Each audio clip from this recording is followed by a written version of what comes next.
In this video, I will go over how to naturally approach menopause. Menopause, by definition, is cessation of ovarian activity and diminished hormone production that occurs at around age 50 in women. Menopause is usually diagnosed if absence of menses, also known as amenorrhea, has persisted for 1 year, and from that point onward for up to 7 years is considered as menopause, which entails physiological and psychological symptoms that come with this transition. All of this comes from the change in the level of hormones in the body during menopause. The key hormone, the female sex hormone called estrogen, which decreases from this point onward, as well as insulin and human growth hormone. This change in the hormone means not only the outward appearance but also the insides of the body, organs, brain, blood vessels, nervous system, and so on. Technically, the decrease in estrogen levels can happen to men as well.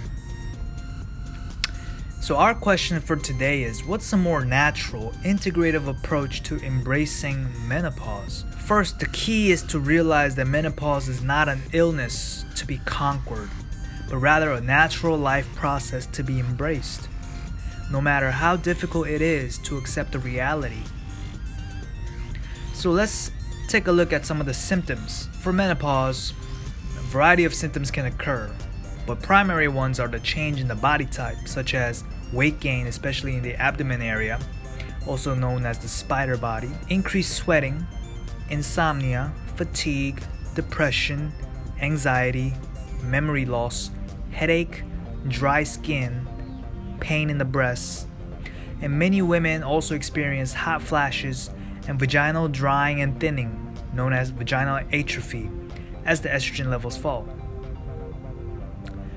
Also, frequent urination, edema, loss of bone density, digestive disorders, bloating, nausea are some of the variety of symptoms that can occur in many parts of the body.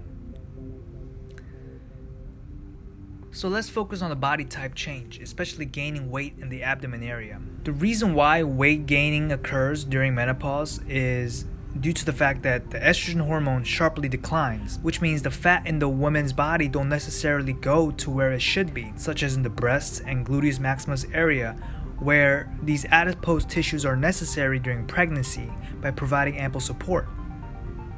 So what else happens when estrogen decreases? The metabolism decreases, thus leading to increased fat accumulation in many parts of the body. The decrease in metabolism also disrupts sleep, which causes the stress hormone called the cortisol to increase and propensity to overeat. I would like to emphasize, however, that this is all a gradual process due to a natural change in the level of hormones in menopausal women.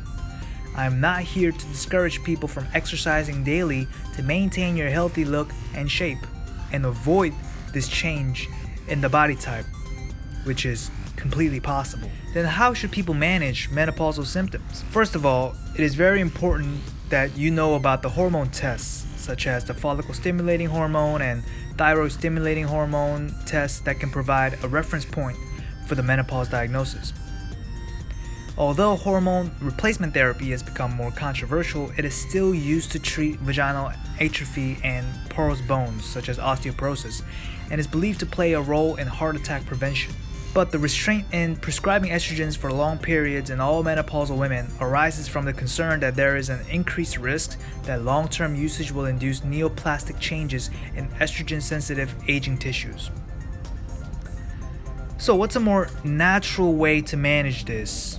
The majority of women, natural plant-based way of life with healthy diet, supplements, hobbies, and exercise are sufficient to manage most menopausal symptoms. For some, helpful foods for menopause include leafy greens such as cabbage and broccoli, legumes such as beans, seeds, nuts, fruits such as berries, and even wine. These foods are amazing in general and are important to eat regularly, regardless of whether you have the menopause or not.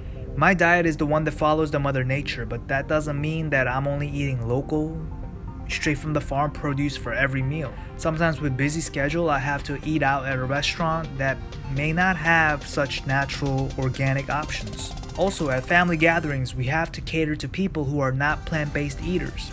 What I can confidently say is that a meal well prepared with love and care not only tastes good and makes me full, but also it nourishes my mind and brings inner peace. Plant-based natural supplements are another great way to optimize our well-being, and I will go over them in detail in the future. All this to say that the gradual aging process of menopause isn't something to be devastated by. In a serene and calm manner, we should accept our Mother Nature's law as we walk towards the end of our life's journey. Most importantly, we must encourage one another and cheer each other up during this process. Thank you very much for listening, and I hope to see you again soon.